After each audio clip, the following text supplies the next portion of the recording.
ప్రియులారా, ప్రార్థన చేసుకుందాం. మహోన్నతుడా, పరిశుద్ధుడా, మీకు వందనాలు, స్తోత్రాలు. ప్రాతకాల ఆరాధన ద్వారా నిన్ను గణపరుస్తున్న ప్రతి కుటుంబాన్ని ఆశీర్వదించి నైనా ప్రతి ఒక్కరితో మీరు మాట్లాడి మీరు మహిమ పొందండి. యేసు ప్రభు వారి దివ్య నామమున వేడుకొనుచున్నాము తండ్రి, ఆమేన్.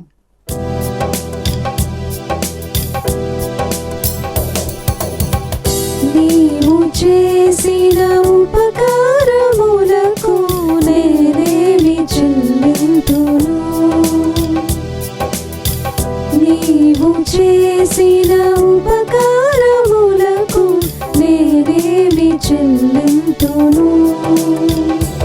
ఏడాది దూడలలా, వేలాది పొట్టేళ్ళలా, ఏడాది దూడలలా, వేలాది పొట్టేళ్ళలా, నీవు చేసిన ఉపకారములకు నేనేమి చెల్లింతును?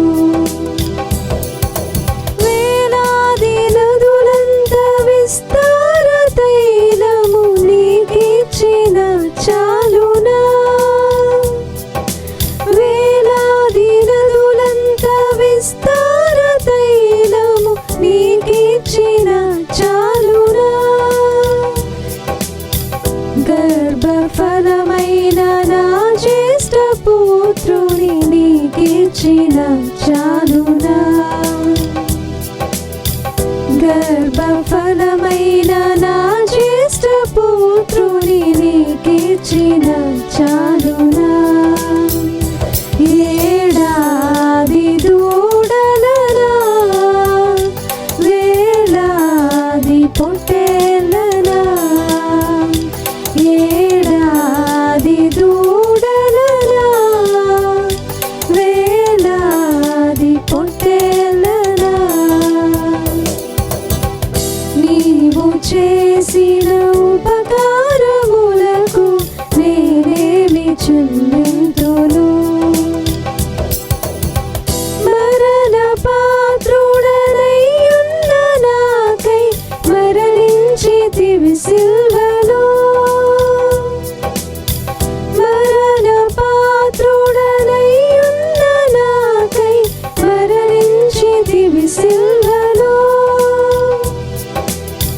కరుణ చూపి నీ సిల్వ మార్గాన నడిపించుము యేసయ్యా. కరుణ చూపి నీ సిల్వ మార్గాన నడిపించుము యేసయ్యా.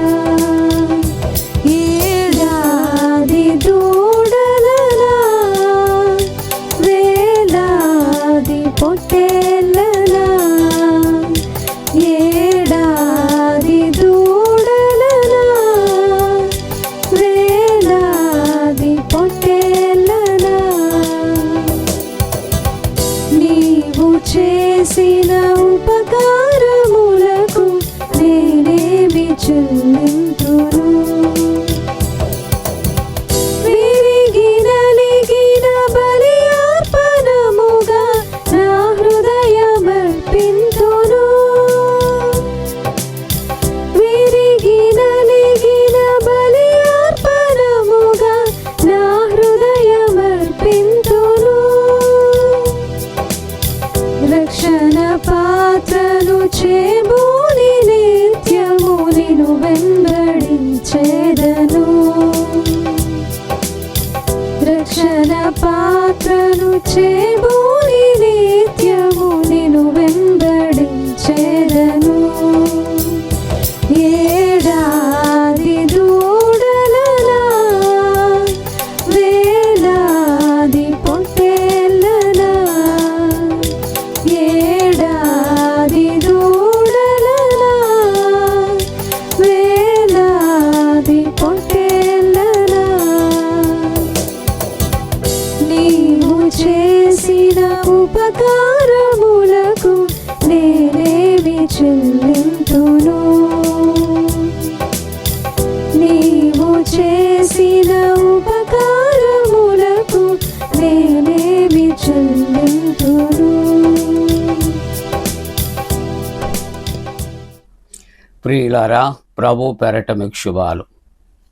జన్మదినాలు, వివాహ దినాలు జరుపుకుంటున్న కుటుంబాలకు యేసుక్రీస్తు ప్రభు పరిశుద్ధ నామమున పండు prince and sisters YouTube channel ద్వారా శుభాలు మీకు తెలియజేస్తున్నా.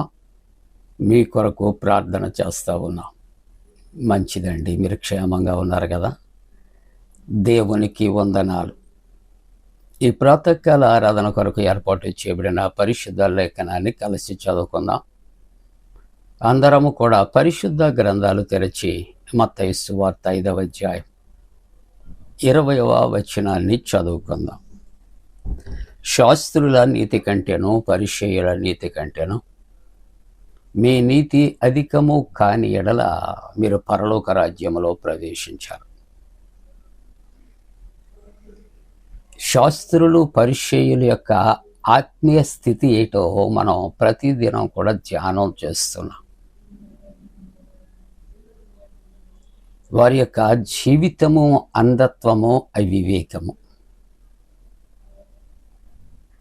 ప్రతి విషయాల్లో వ్యర్థమైనటువంటి వాగ్వాదాలు, జ్ఞానులమని నిరూపించుకునే ప్రయత్నాలు చేసి వాళ్ళు వ్యర్థములు అయిపోతున్నారు, సిగ్గుపడుతున్నారు ప్రియులారా.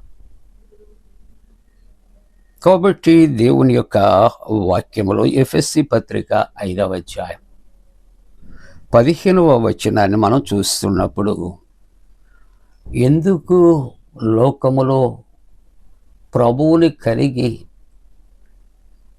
మనం అందులముగా ఉండకూడదు, ఎందుకు వివేకము కలిగి ఉండవలసిన వారము అవివేకులుగా ఉండరాదు, మనం పరలోక రాజ్యములో ప్రవేశించాం అని దేవుని యొక్క హెచ్చరిక. దానితో పాటు దినములు మనం చూస్తూ ఉన్నాం, భయంకరంగా ఉన్నాయి. ఎప్పుడు ఏది సంభవిస్తుందో ఎవరికి తెలియనటువంటి భయంకరమైన పరిస్థితులు చుట్టుముడుతూ ఉన్నాయి. ఈ మధ్యకాలంలో మన వార్తలు వింటున్నప్పుడు ఏవో చిన్న యాసిడ్ పురుగులు అవి కుడుతూ ఉన్నాయి, దానివల్ల చాలా ప్రమాదాలు సంభవిస్తున్నాయి అనే వార్తలు వింటూ ఉన్నాం. మరణము ఏ విధంగా వస్తుందో, నేను చాలా ఆరోగ్యంగా ఉన్నాను, దేహదారుఢ్యంతో ఉన్నాను, డైటింగ్ చేస్తున్నాను, న్యూట్రిషన్ ఫుడ్ తింటున్నాను, ప్రార్థన చేసుకుంటూ ఉన్నాను, ఇవన్నీ కూడా కామనే. బ్రతకటానికి మానవుడు చేస్తున్నటువంటి ప్రయత్నాలు అని నేను చెబుతున్నాను. ఈ ప్రయత్నాల్లో భాగంగా మానవుడు శాశ్వతంగా బ్రతకడు. ఎప్పుడు ఏది సంభవిస్తుందో మనకు తెలియదు. ఆరోగ్య విషయాలు, సూత్రాలు పాటించాలి, మన ధర్మం. ఆరోగ్యాన్ని కాపాడుకోవాలి, మన ధర్మం. అంతవరకే. కానీ శాశ్వతంగా నేను ఇందువలన బ్రతిక ఉంటానన్న దానికి నో గ్యారెంటీ. ఏమండి, నో గ్యారెంటీ. లక్షలు పెట్టి కొంటున్నటువంటి వస్తువులకే గ్యారెంటీ లేదు. కొని ఇంటికి తీసుకొచ్చినటువంటి మరుక్షణమే అది రిపేర్ వస్తుంది. కాబట్టి మనము ఎందుకు వివేకము కలిగి ఉండాలి, ఎందుకు మనము ప్రభువులో జీవించాలి అనే ఆలోచన చేస్తుంటున్నప్పుడు ఎఫెసీలకు రాసిన పత్రిక 5వ అధ్యాయం 15వ వచనములో సెలవిస్తున్న మాటలు. ఎఫెసీ 5:15 మనం చూస్తున్నప్పుడు, దినములు చెడ్డవి. ఎటువంటి దినములు? జాగ్రత్త. నువ్వు ఎంత ఆరోగ్యంగా ఉండాలని నువ్వు జాగ్రత్తగా మెయింటైన్ చేస్తున్నా, ఏదో ఒక దినాన సుస్థి అంటారంటే అనారోగ్యం కలుగుతుంది. ఎందుకంటే మనము మంటి వారము. ఈ శరీరంలో ఎప్పుడు ఏ వ్యాధి ప్రవేశిస్తుందో మనకైతే తెలియదు. లోకములో అనేకమైన మాటలు వింటున్నాం. ఇప్పటి వరకు బాగున్నాడు, నేను వెళ్ళాను, చూచాను, మాట్లాడాను, ఇంతటిలో ఇలాగైపోయాడా? మానవునికి ఉన్నటువంటి ఆరోగ్యము అనేది స్థిరమైనది కాదు. ఈ బలము తాత్కాలికం, ఈ అందము తాత్కాలికం. మనం దేవుని యొక్క చేతిలో పాత్రలుగా మాత్రమే మనం చేయబడ్డాం. కాబట్టి దినములు చెడ్డవి, దాన్ని ఏం చేసుకోవాలట, సమయాన్ని మాత్రం పోనీయొద్దు.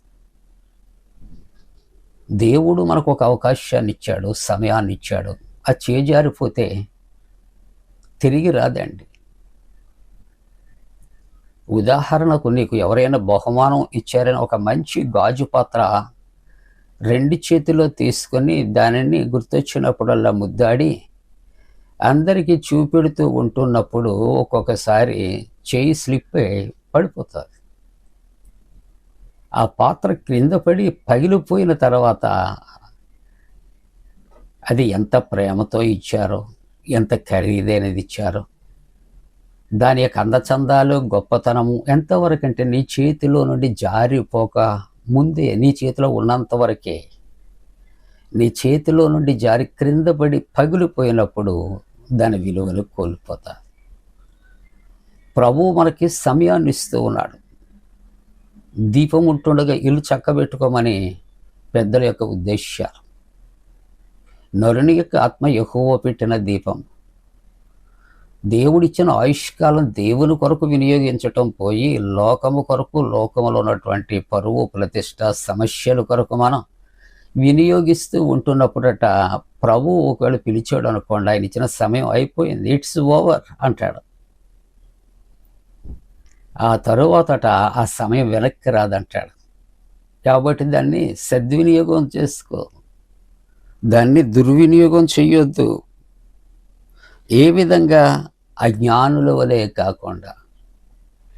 అజ్ఞానులు అంటే జ్ఞానము లేనివారు సమయాన్ని వృధా చేసుకుంటూ ఉంటారు.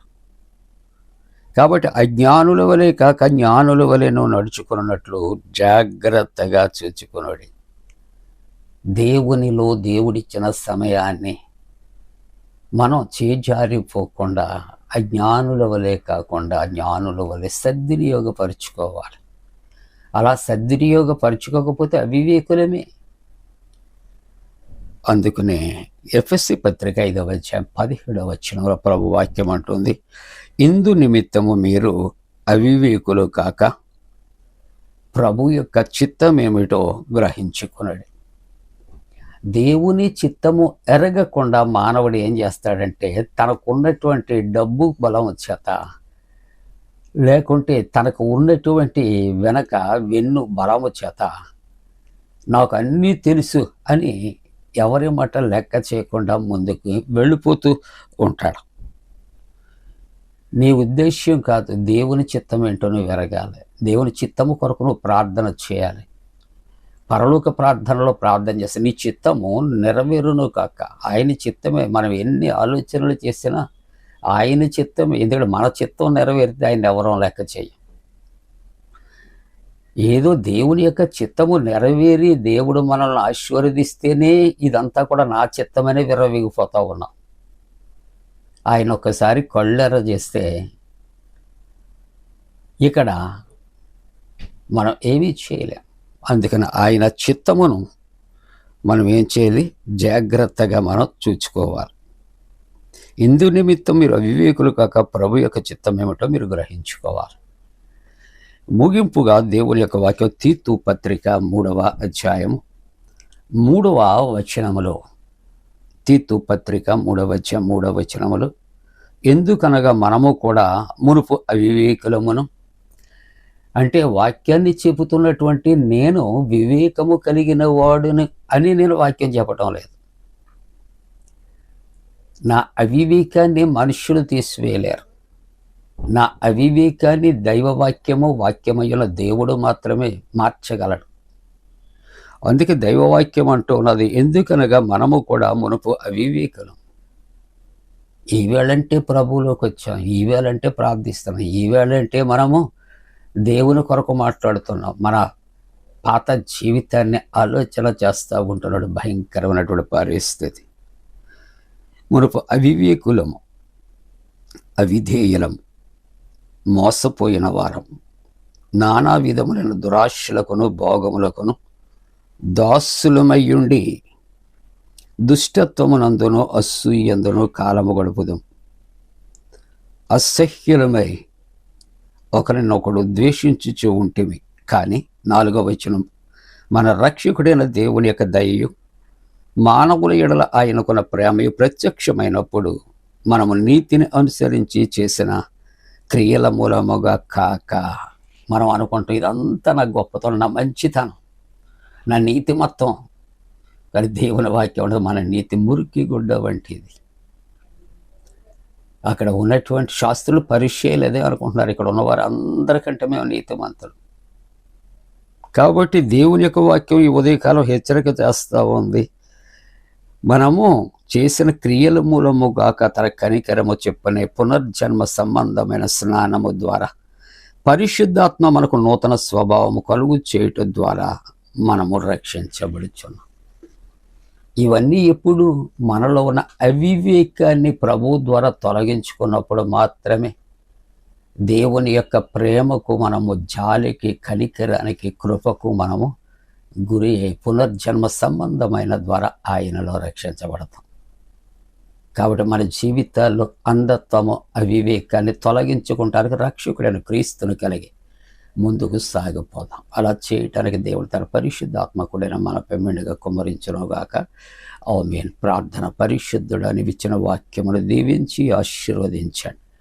మాలో ఉండే అంధత్వం, మాలో ఉండే అవివేకాన్ని దూరపరచి, దేవా ఇదిగో తండ్రి, మమ్ములను ప్రభా స్వనీతి పరులుగా కాదు కానీ దేవా నీ జాలి చేత, కనికరము చేత, దేవ పునర్జన్మ సంబంధమైన రక్షణ ద్వారానైనా మమ్మలను జీవింపచేయమని ప్రార్థిస్తాను. నీట్ ఎగ్జామ్ రాసిన బిడ్డల కొరకు ప్రార్థిస్తున్నాను. దేవానంద్ గారి కుమార్తె విజయం కొరకు ప్రార్థిస్తున్నాను. నాయన గల్ఫ్లో జరిగే యుద్ధ పోరు, బీభత్సాలు దూరపరచువని ప్రార్థిస్తాను. ఎండల తీవ్రత దూరపరచువని ప్రార్థిస్తాను. బలహీనులను బలపరి స్వస్థపరచువని ప్రార్థిస్తూ యేసునామమున కొంచెం తండ్రి. ఆమేన్. మన పరమ తండ్రి అయిన దేవుని యొక్క ప్రేమయు, ప్రభువైన యేసుక్రీస్తు ప్రభు కృపయు, పరిశుద్ధాత్మక అన్యోన్య సహవాసం ఉదయకాలపు ఆరాధనలు ఆరాధిస్తారు ప్రతి కుటుంబాల తోడు సంరక్షించి కాపాడునుగాక.